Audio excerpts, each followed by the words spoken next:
Hello everyone, కొత్తగా business start చేస్తారా? మీరు స్టార్ట్ చేసిన బిజినెస్కి వెబ్సైట్ డిజైన్ చేసుకుందాం అనుకుంటున్నారా? మరియు మొబైల్ యాప్స్ డిజైన్ చేయించుకుందాం అనుకుంటున్నారా? అయితే వీడియో మీకోసమే. వీడియో అనేది పూర్తిగా చూడండి, స్టాప్ చేయకండి. ముఖ్యంగా మనం ఒక బిజినెస్ స్టార్ట్ చేసేటప్పుడు బిజినెస్ లొకేషన్ కానీ, నెక్స్ట్ దానికి సంబంధించిన బ్రాండ్ లోగో కానీ యూనిక్గా మనం థింక్ చేసి ఆలోచించి ప్లేస్ అయినా నేమ్ అయినా కానీ ఆలోచించి మనం నిర్ణయం తీసుకుంటాం. అలాగే వెబ్సైట్ వచ్చి చూడడానికి యూనిక్గా మరియు ఆప్షన్స్ ఏవైతే ఉంటాయో యూజర్ ఫ్రెండ్లీగా ఉండేటట్టు మనం చూసుకొని వెబ్సైట్ డిజైన్ చేయించుకోవాలి. నెక్స్ట్ కొన్ని వెబ్సైట్ ఎలా ఉంటాయంటే ఆగిపోతాయి, అంటే సర్వర్ వల్ల కానీ, నెక్స్ట్ స్క్రిప్ట్ కరెక్ట్గా రాయకపోవడం వల్ల, బగ్స్ రావడం వల్ల. సో ఇలా ఉండడం వల్ల మనకి క్లయింట్ సంబంధించిన లీడ్స్ అనేది జనరేట్ అవ్వవు.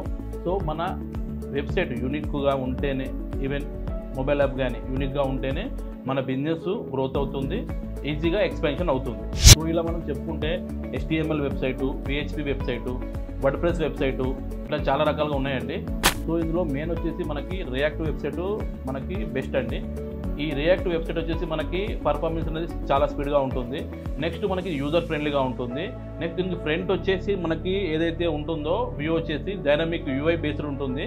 సో బ్యాక్ ఎండ్ కానీ ఫ్రంట్ ఎండ్ కానీ మనకి యూజర్ ఫ్రెండ్లీ ఉంటుంది. నెక్స్ట్ దాంతోపాటు మనకి లుకింగ్ వైజ్గా న్యూ లుక్ తోటి మనకి వెబ్సైట్ అనేది క్రియేట్ అవుతుందండి. నెక్స్ట్ కొన్ని వెబ్సైట్లు ఎలా ఉంటాయంటే ఈ HTML కానీ, PHP కానీ, వర్డ్ప్రెస్ కానీ పాత డేటాని కాపీ చేసి కొత్త దాంట్లో కాపీ కొట్టి దీన్ని వేసేస్తారు.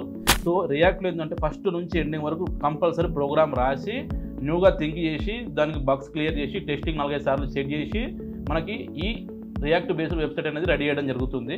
ఈ వెబ్సైట్ గురించి చెప్పుకుంటే కొంతమంది స్టాటిక్ వెబ్సైట్ తీసుకుంటారు, మరి కొందరు వచ్చేసి డైనమిక్ వెబ్సైట్ తీసుకుంటారు. స్టాటిక్లో వచ్చేసి మనకి మినిమం పేజెస్ ఉంటాయి, డైనమిక్లో వచ్చేసి మనం ఎన్ని పేజెస్ అయినా మనం దాంట్లో యాడ్ చేసుకోవచ్చు. కొంతమంది only business profile purpose website తీసుకోవడం జరుగుతుందండి. సో ఇట్లా న్యూస్ ఛానల్ సంబంధించిన వెబ్సైట్లు వేరే ఉంటాయి, మరి మనకి ఈకామర్స్ సంబంధించిన వెబ్సైట్లు వేరే ఉంటాయి. సో దీనికి సంబంధించిన ఆప్షన్స్, సో దాని బ్యాక్ ఎండ్ ఫ్రంట్ ఎండ్ మనం పర్ఫెక్ట్గా చేస్తేనే మనకు బగ్స్ రాకుండా మనకి వెబ్సైట్ అనేది మనకి రెడీ అవుతుందండి. సో మనం ఆల్ ఓవర్ వరల్డ్ ఈ రియాక్ట్ సంబంధించిన వెబ్సైట్స్ మరియు మొబైల్ యాప్స్ చేయడం జరుగుతుంది. మేము ఎక్స్ప్లెయిన్ చేసిన ఈ మొబైల్ యాప్స్ కానీ, నెక్స్ట్ వచ్చేసి వెబ్సైట్ కానీ మీకు రిక్వైర్మెంట్ ఉంటే ఇది ఇచ్చిన మరి కాల్ చేయండి, మా ద్వారా పూర్తిగా తెలుసుకోండి. Thank you.